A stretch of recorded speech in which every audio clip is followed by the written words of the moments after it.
Hey guys, in this video we will discuss regarding true self is the creator.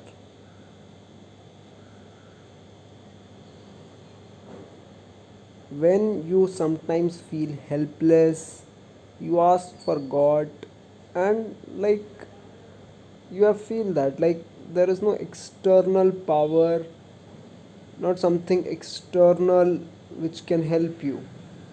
There is something internal, it is inside you only, which is the creator, which is the God. So don't ask for help outside, but understand yourself, and your true self is the creator.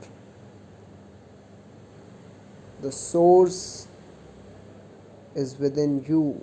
You can create anything, anything. So always trust yourself. Not this body, but not this limited form, but inside you is the true power, which is the true self, which has no ego, which is the power also, love also, everything. That is only which takes different form.